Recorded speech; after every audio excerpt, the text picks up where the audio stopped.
Hello friends, अस्सलाम वालेकुम and welcome to reality stories. दोस्तों, कई लोग जैसे दिखते हैं उनकी असलियत वैसी नहीं होती। ये कहानी एक ऐसे ही आदमी की है।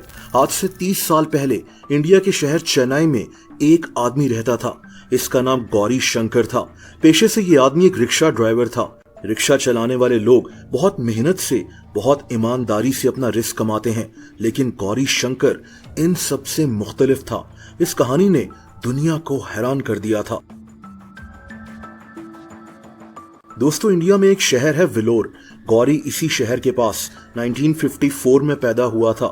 इसकी फैमिली के हालात अच्छे नहीं थे। हालांकि इनके पास काफी पैसे थे, लेकिन गौरी का बाप अपना सारा पैसा अपनी अय्याशियों में उड़ा रहा था। इसके माँ बाप दोनों का ध्यान अपनी फैमिली पर नहीं था।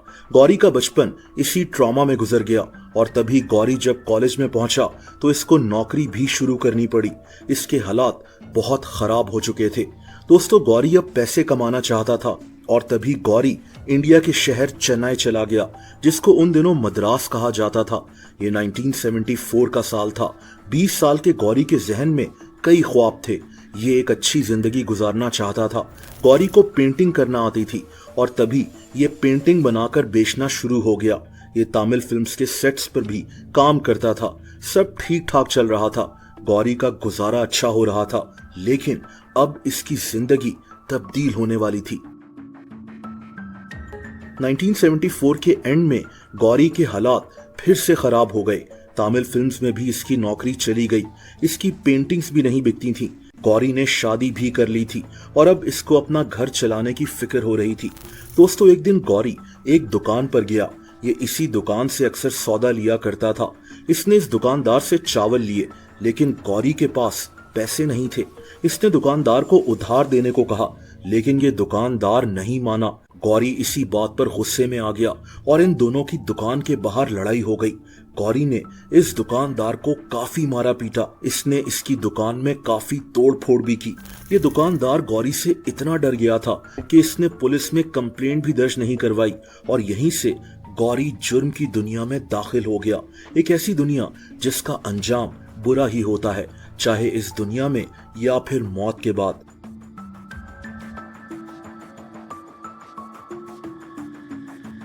गौरी को लगा कि ये लोगों में दहशत फैलाकर बहुत पैसे कमा सकता है। उन दिनों चेन्नई में इल्लीगल शराब का कारोबार उरूज पर था और गौरी भी यही काम करना शुरू हो गया। ये बोतलों की स्मगलिंग करता था और इसके लिए ये एक रिक्शा ड्राइवर बन गया। ये रिक्शा ड्राइवर बनकर स्मगलिंग का काम करना शुरू हो गया था ताकि इस पर किसी को शक ना हो।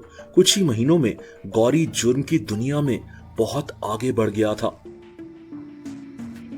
अगले कुछ सालों में गौरी ऐसे ऐसे जराइम कर रहा था जिनकी डिटेल में भी मैं नहीं जाऊंगा। ये वीडियो बच्चे भी देखते हैं। बहरहाल, गौरी ने अपने जराइम को छुपाने के लिए अपनी अच्छी इमेज बनाई हुई थी। ये चेन्नई के एक इलाके परियार नगर में रहता था और वहां के लोगों की काफी मदद भी करता था। खैर दोस्तों, 1980s में गौरी की दोस्ती सियासतदानों से, पुलिस ऑफिसर से और तमिल फिल्म इंडस्ट्री के एक्टर्स वगैरह से होना शुरू हो गई और यहीं से गौरी के जुर्म की दास्तान बहुत ज्यादा भयानक हो गई। गौरी इन ताकतवर लोगों के लिए लड़कियों को अगवा किया करता था। ये अभी भी रिक्शा चला रहा था, लेकिन इसने मासूम लड़कियों को अगवा कर उन ताकतवर लोगों को बेचना शुरू कर दिया। ये जुर्म की इतनी हौलनाक दास्तान है कि सोचकर ही इंसान की रूह कांप जाए। दोस्तों, गौरी रिक्शा चलाता था और जो लड़कियां इसके रिक्शा में बैठती थीं, ये उनको अगवा करने की कोशिश करता था। इसने चेन्नई में कई छोटे छोटे घर किराए पर लिए हुए थे। ये इन लड़कियों को अगवा कर यहीं रखता था और फिर इनको बेच दिया करता था। दोस्तों, इस जालिम आदमी ने इन लड़कियों को कत्ल भी करना शुरू कर दिया था। इसको अगर शक होता कि ये किसी लड़की की वजह से पकड़ा जाएगा तो ये उस लड़की को कत्ल कर उसको उसी घर के नीचे दफना देता था। ये भी कहा जाता है कि गौरी ने अपनी तीसरी बीवी को भी कत्ल कर दिया था। इसकी बीवी इसको छोड़कर किसी और से शादी करना चाहती थी। गौरी ने एक दिन इसे बहाने से अपने घर बुलाया कि ये इससे आखिरी दफा मिलना चाहता है, माफी मांगना चाहता है। लेकिन दोस्तों, इसने अपनी बीवी को कत्ल कर अपने ही घर के नीचे दफना दिया। बाद में इसने इस घर को एक बूढ़ी औरत को किराए पर दे दिया था ताकि कभी किसी को इस कत्ल का शक ही ना हो। गौरी ने इसी तरह कई लोगों को भयानक तरीके से कत्ल किया था। ये कभी इन लाशों को जला देता था और कभी इनको अपने ही किसी घर या प्लॉट के नीचे दफना दिया करता था। दोस्तों, गौरी ने अब रिक्शा चलाना छोड़ दिया था क्योंकि ये आदमी बहुत ताकतवर हो गया था और अब इसके लिए लोग ये सब जराइम करते थे। 1988 तक गौरी ने अपना एक गैंग भी बना लिया था। वैसे तो ये चेन्नई की पुलिस को बहुत रिश्वत खिलाता था, लेकिन पुलिस को अब शक हो रहा था कि गौरी कई लोगों को भयानक तरीके से कत्ल कर चुका है, इसकी अपनी बीवी और कई मासूम लड़कियां भी। उस वक्त इंडिया की स्टेट तमिलनाडु के गवर्नर पीसी अलेक्जेंडर को गौरी के केस का पता चला तो इसने गौरी के खिलाफ तहकीकात का हुक्म दे दिया। दोस्तों, तमिलनाडु इंडिया की एक स्टेट है और चेन्नई इसी स्टेट का एक शहर है। तमिलनाडु की पुलिस ने अब गौरी के इर्द गिर्द घेरा तंग करना शुरू कर दिया।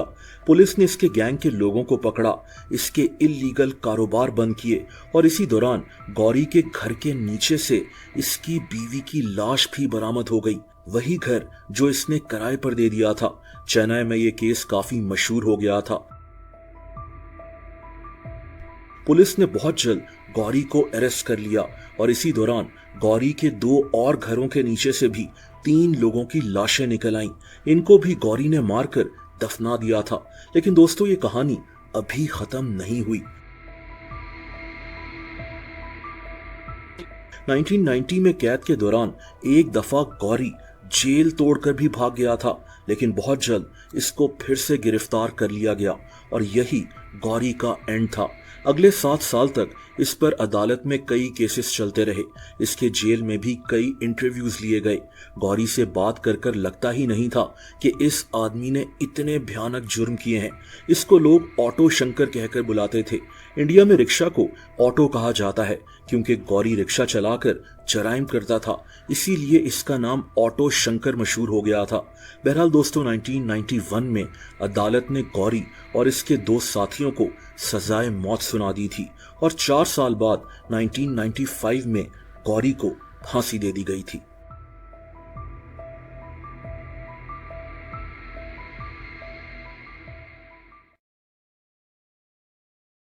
दोस्तों, अगर आप मुझे इंस्टाग्राम पर फॉलो करना चाहें तो उसका लिंक नीचे डिस्क्रिप्शन में मौजूद है।